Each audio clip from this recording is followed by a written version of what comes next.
කවුරු හරි කෙනෙක් ඔයාලත් එක්ක ඉන්න යාළුවෙක් හරි නෑදෑයෙක් හරි බීපුවම පස්සේ හරි ඔයාට බනිනවා නම් හරි ඔයත් එක්ක රණ්ඩු කරන්න එනවා නම් මතක තියාගන්න මිනිහාගේ ඇත්තටම හිතේ ඔයත් එක්ක මොකක් තියෙනවා කියන එකද?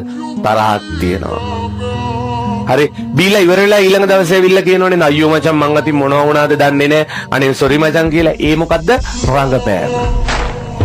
ඒ රංගපෑම ඒ හොඳ සිහියෙන් ඉන්න වෙලාවේ යාගේ රංගපෑම. ඒ රංගපෑම එක දවසක අවසාන වෙන්න පුළුවන්. ඒක හින්දා ඒ වගේ මිනිස්සුන්ගෙන් පරිස්සම් වෙන්න.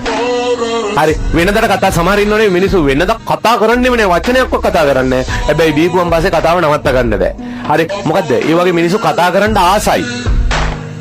හරි නමුත් තමන්ගේ ප්‍රතිරූපයට හානි වෙයි කියලා හරි තමන් කතා කරන්න ගිහිල්ලා හිත කැඩෙයි කියලා අනිත් අය ඒක හින්දා නිශ්ශබ්දව ඉන්නවා. ඒව තමයි පුතේ බීපුවම් මතුවේ. හරි ඔන්න ඕක තේරුම් අරගෙන හරි වා ගෙවන මොහොතේ ඉන්න මොහොතේ පුතේ සතුටින් ඉන්න එච්චරයි.